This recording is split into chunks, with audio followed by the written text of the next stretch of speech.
One. Okay, hello everyone. We are Group 7. Today we'll talk about FIFA Corruption Scandal 2015. And I will start. I am Omar Al Jafi. I will start with you with introduction. Bribery constitutes a common type of corruption and it undermines institutions, interferes with fair decisions making, and reduces the trust of the general population. One of the most critical cases of such behavior was revealed in 2015 when the state indicated the officials of FIFA on bribery, money laundering, and fraud cases in a span of over 2 decades. Millions of dollars changed hands in exchange for the media, sponsorship, and World Cup hosting rate. Demonstration of international sports operating to ensure that sports rules are able to perform better and have a base in case they need any transparency and accountability was evident in this scandal. This report will look at the background of the case, the consequences, and the lessons to be learned in the fight against the corruption of club institutions. Uh, Next slide. Why this case is significant.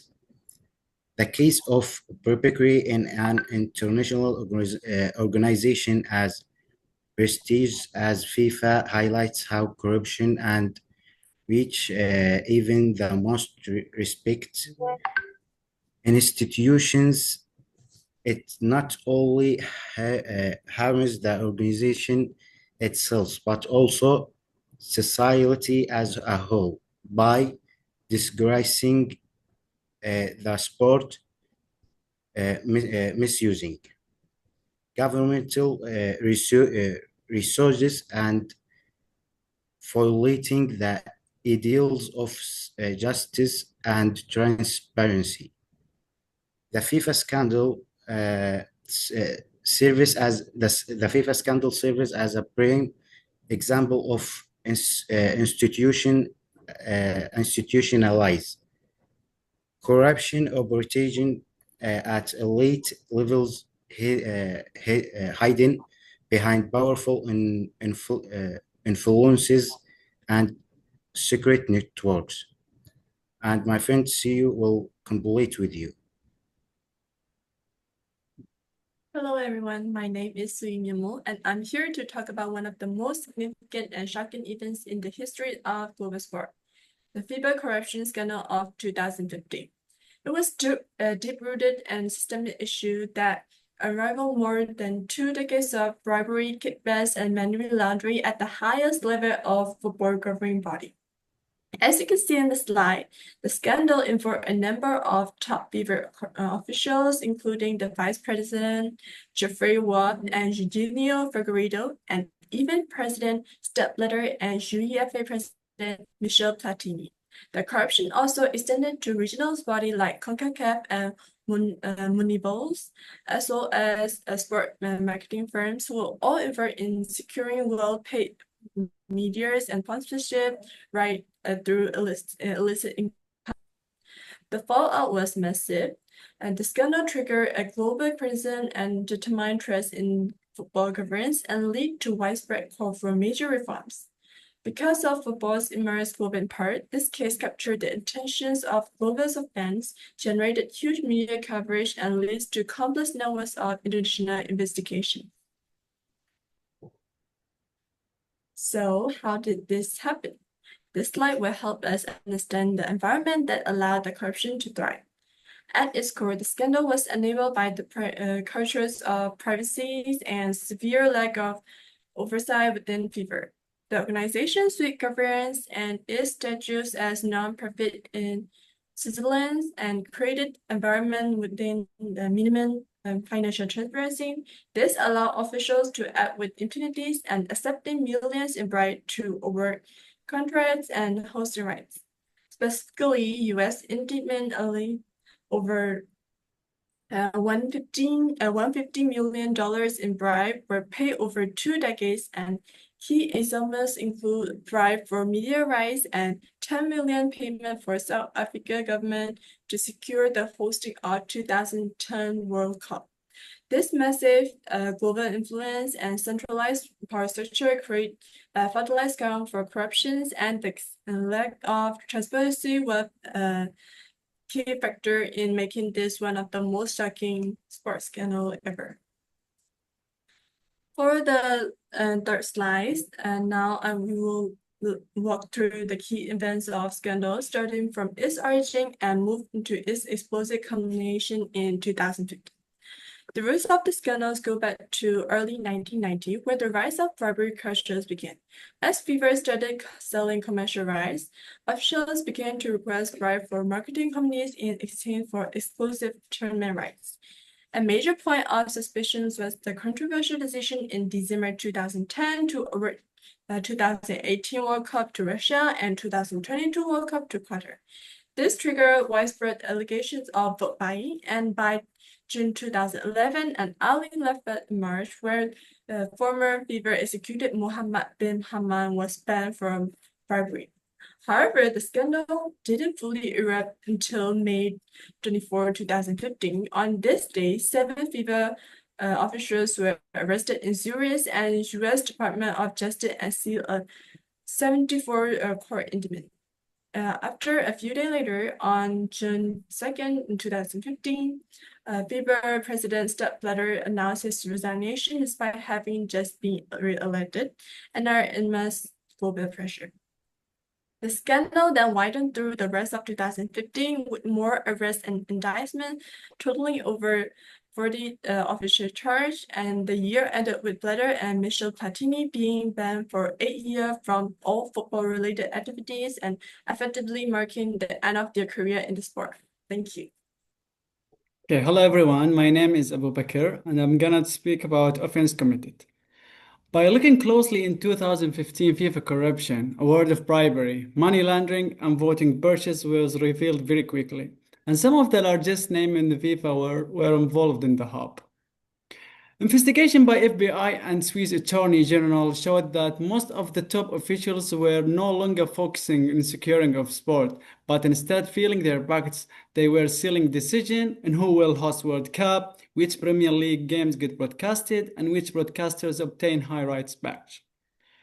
With the convergence of the CONMEBOL and the CONCACAF, marketing firms were paying cash to officials in exchange for broadcasting rights and sponsorship contracts, with the cash being stored in offshore accounts and bogus companies. There were huge red flags over bidding process of 2018 and 2022 World Cup, particularly that of Qatar. There were also rumors of vote negotiation where those could be bought. Due to all this, FIFA did not only hurt the organization itself, it destroyed the confidence of the message, justice, and concept that the game is always on the level. So for the next slide, the broader social impact. All of Sweden questions were raised by fans whether other sports are infected and young talent have seen that money is rolling over the talent and whether any of the game sport is clean or not. Financially, nations spent billions of dollars of building stadium, yet most of those stadiums currently remain idle. Football was something that expected to unite people, but can create an image for secret deals behind closed doors. For the next slide, legal visualization. Violate UNCSC bribery and abuse introduced power and broke US law 18 US Code Section 1956 money laundering. Also, legally, asking this case wasn't just unethical. It would violate international and US law and even FIFA's own code of ethics. That's why strong reform were needed. Since 2015, FIFA attempted to reform, But critics continue to complain that that reform is not enough to make FIFA get the confidence again. So that's it's not only a football story. It's about money, politics, and the role of ethics in any territory of the sport, starting with the highest ruling and descending to the level of clubs and players. And now with Wa'ad to complete the part.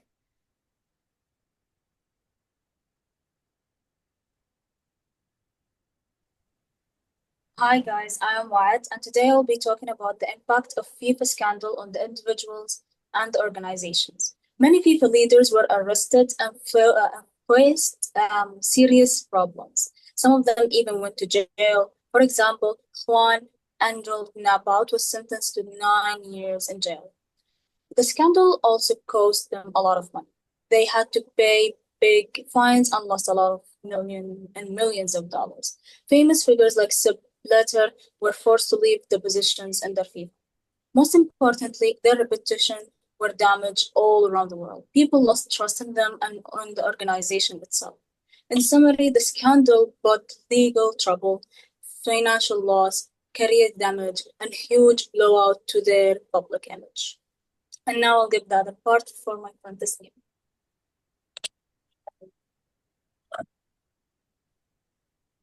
Hello, my name is Tasneem.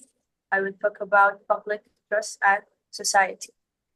After the FIFA corruption scandal, many fans stopped trusting FIFA and football leaders.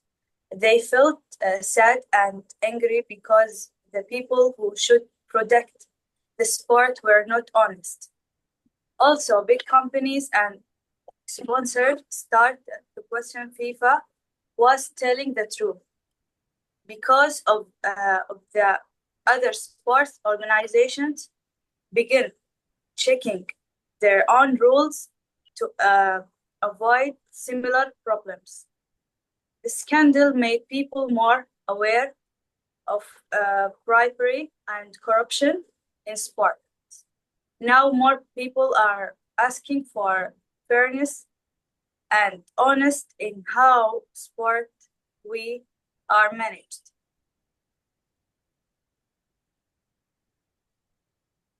Good day to the House at large. I am Hlengiwe Ntunja, and today I'll be speaking about the lessons learned. The FIFA scandal highlighted significant government failures and underscored the importance of transparency, accountability, and ethical leadership in international sports. As a self-regulated non-profit organization based in Switzerland, FIFA operated with the external oversight, which led to widespread bribery, particularly in World Cup bidding processes. To prevent similar issues in the future, FIFA has implemented several reforms, including presidential term limits, independent ethics committees with investigatory and adjustatory powers, and disclosure of auditing reforms, just as you can see on the slide. These changes aim to increase transparency, accountability, with senior officials now required to disclose their compensation and FIFA finances subject to independent audits. And now to go to the core messages. To prevent future corruption in international sports, FIFA must go beyond internal audits. True accountability requires enforcement, external oversight, cross-border legal cooperation, and a shift in culture from institutional loyalty to ethical responsibility. Despite these efforts, critics argue that power remains concerned among a small group and more work is needed to ensure effectiveness. Overall, the scandal served as a wake-up call for international sports organizations to prioritize transparency, accountability, and good governance. And now on to my former colleagues to talk about the conclusion.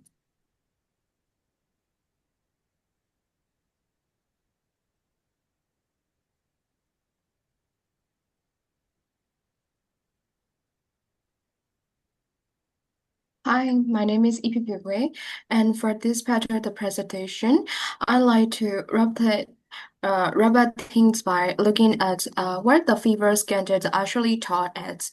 So, first of all, the corruption wasn't just about a few bad individuals, it was a full-blown system of abuse. More than 40 high-ranking FIFA officials were involved in selling votes, taking bribe, and signing shady contracts.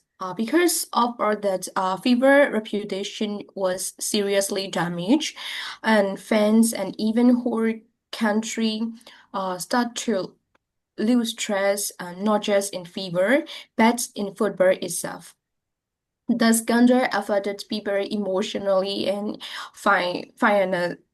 FIFA attempt to fit it didn't really convenience the public either. Their reform felt unclear, weak, and not transparent enough. In the end, it showed that service level changes are not enough when the whole structure is broken. Next, please. Now, now, what matters most is how organization like FIFA reveal that broken trust, but public trust comes from real action, not just from it. Reform need to be meaningful, transparent, and managed independently, not just by the some people. No, no, sorry, not just by the same people who were part of the problem. Also, good leadership mean more than just being a chart. A leader need to be fair, responsible, and willing to be held accountable for their action. At the end of the day, this can remind us that laws alone are not enough. Without sound ideas, rule lost their power. Real change only happen when laws and values go hand in hand. Thank you.